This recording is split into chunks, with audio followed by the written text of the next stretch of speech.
Pemirsa, kalau mau sebetulnya Arman Maulana bisa tampil tanpa gigi. Solo karir istilahnya. Tidak sedikit penyanyi band melakukannya.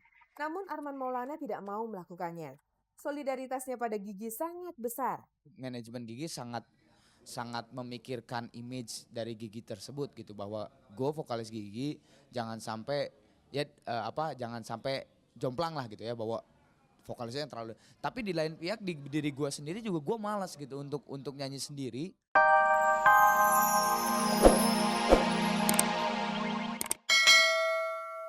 Secara materi, dalam profesinya sebagai artis, Devi Permatasari memperoleh banyak di sepanjang tahun 2000 yang sebentar lagi lewat. Namun tahun 2001 barangkali keadaan bisa lain.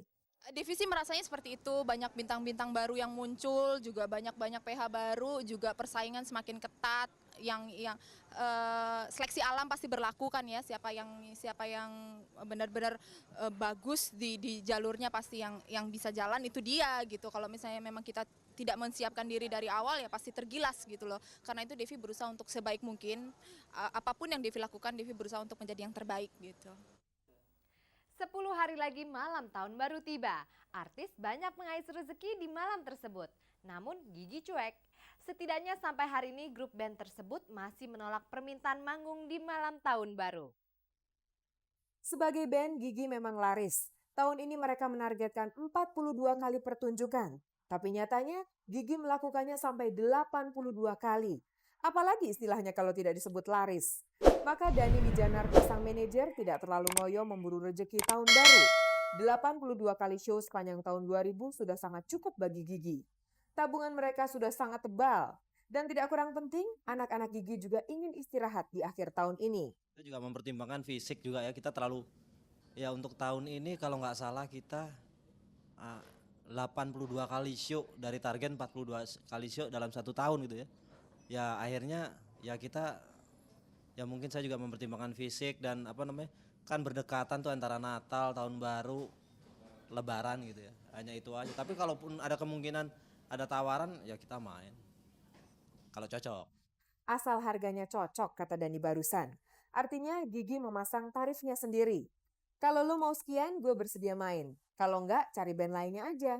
Alangkah enaknya Gigi. Tapi memang begitulah kalau sebuah band sudah ngetop. Dan juga sebenarnya sekarang lagi konsentrasi album ke-7 gitu. Kayaknya mendingan ya udah konsentrasi album 7 aja, tahun baru. Kapan lagi lo tahun baru masuk 2000 ke 2001 orang lain main, kita ngerjain album di satu studio kan asik. Untuk Gigi sudah bukan luar biasa lagi main di malam tahun baru. Pada 3 tahun terakhir ini mereka selalu tampil di acara tahun baru. Bahkan tahun lalu mereka main sekaligus 2 kali di 2 tempat yang berbeda. Kita main tahun baru 2 kali, di Ancol dengan Taman Ria itu yang unik, yang kita sampai naik sepeda motor itu kan, seperti itu. Ojek.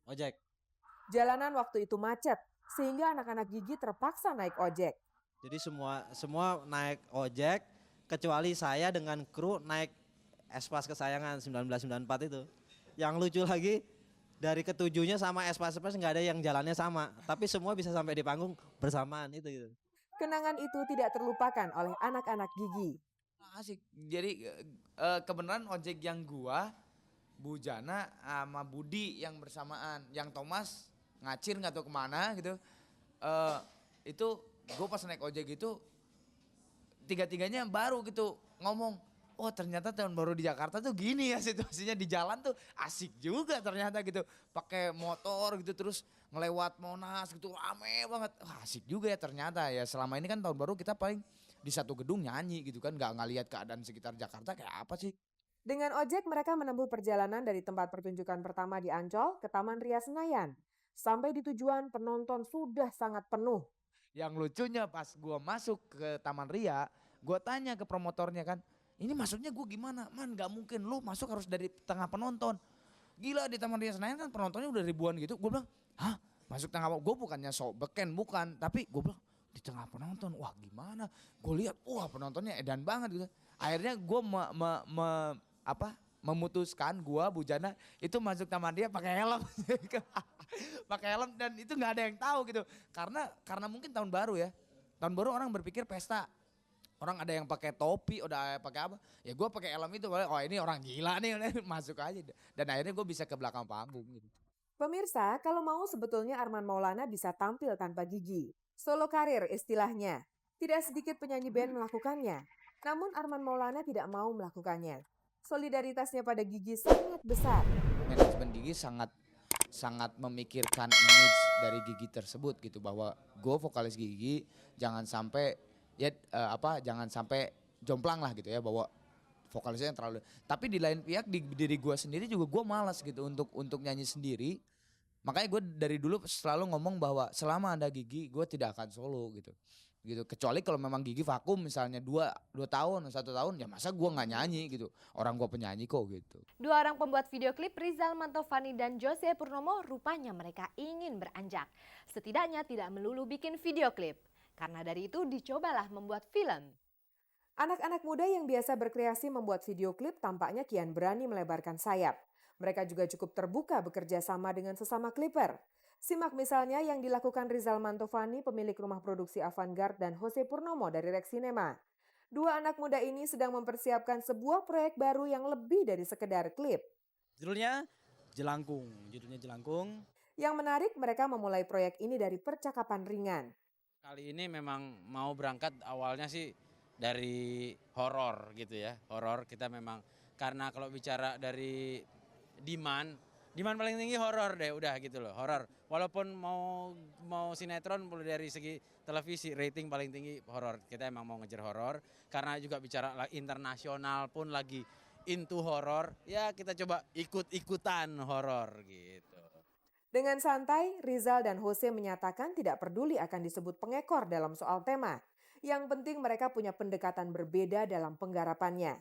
Soal pemain misalnya, Jose dan Rizal merasa tidak perlu mencari nama-nama besar. Kalau bicara pemain, pemain tentu kita nggak penting sama nama pemain yang maksudnya udah ngetop dan segala macam. Justru nama yang udah ngetop mengganggu kita punya jalan cerita. Karena semua pemain yang udah ngetop, mereka udah rata-rata udah punya gaya sendiri-sendiri gitu, yang udah terlalu kebaca. Pemirsa, asal Anda tahu saja, meskipun Rizal Mantovani dan Jose Purnomo sama-sama pembuat video klip, namun mereka tidak serta-merta memiliki kesamaan konsep. Ternyata ada hal yang basic prinsipal berbeda antara gua dengan Rizal adalah camera works gitu loh. Karena gua selalu memandang gambar, kalau bicara utara selatan, gua lebih gambar utara selatan, sementara Rizal yang timur barat gitu gayanya. Jadi gambar selalu, oh kok lu ngambilnya dari situ sih? Oh gua kalau ya hal-hal yang kayak gitu. Itu bisa jadi satu kinerja yang menghasilkan sesuatu yang baru, yang sangat tidak Rex Cinema, sangat tidak avant-garde gitu. Something new lah. Kakak beradik yang sangat sibuk, Purwacaraka dan Tri Utami. Yang satu perancang musik, satunya lagi penyanyi. Mereka sama-sama laris dan sangat diperhitungkan. Akibatnya dalam hubungan persaudaraan mereka jarang sekali ketemu. Pemirsa, ini adalah gambar langka. Kakak beradik Purwacaraka dan Tri Utami bisa duduk semeja. Biasanya Purwa kemana, Ii kemana. Begitulah kakak beradik ini akrab disapa. Namun hari itu mereka terlihat bersama, duduk semeja, menanti datangnya buka puasa. Ya sedikit sekali reason kita ketemu karena keluarga, kecuali hari-hari besar seperti Lebaran dan hal-hal yang tidak bisa dihindari kita ketemu sebagai keluarga. Tapi mostly gitu ya, banyaknya kita tuh ketemu dalam konteks pekerjaan. Seperti hari ini kita ketemu konteksnya sangat pekerjaan, artinya kalau ini pekerjaan nggak ada kita nggak ketemu nih gitu. Hari itu Purwacaraka yang arranger atau penata musik dan Tri Utami yang penyanyi kebetulan ketemu di sebuah studio untuk bekerja sama. Sebelumnya mereka tidak ketemu sama sekali, padahal keduanya sekandung dan sama-sama orang musik. Tapi justru karena sama-sama orang musik, kesibukan individual mereka luar biasa. Apalagi keduanya mempunyai selera musik yang berbeda. Semakin jauhlah kesempatan kakak beradik ini ketemu. Iya, gue gaya banget nih dalam 2 bulan ini, gue gaya banget. Bayangin, sebelum persiapan Australia itu kan panjang. Terus Australia 2 minggu. 2 minggu datang ke Indonesia tuh ngurusin pekerjaan-pekerjaan yang tertunda. Full tiap hari, tiba-tiba gue mesti ke Manila. Terima award lagu di Manila untuk ABU. Terus udah gitu dari Manila tuh langsung nyampe Cengkareng. Itu cuman pindah terminal, langsung pergi ke Denpasar Osaka.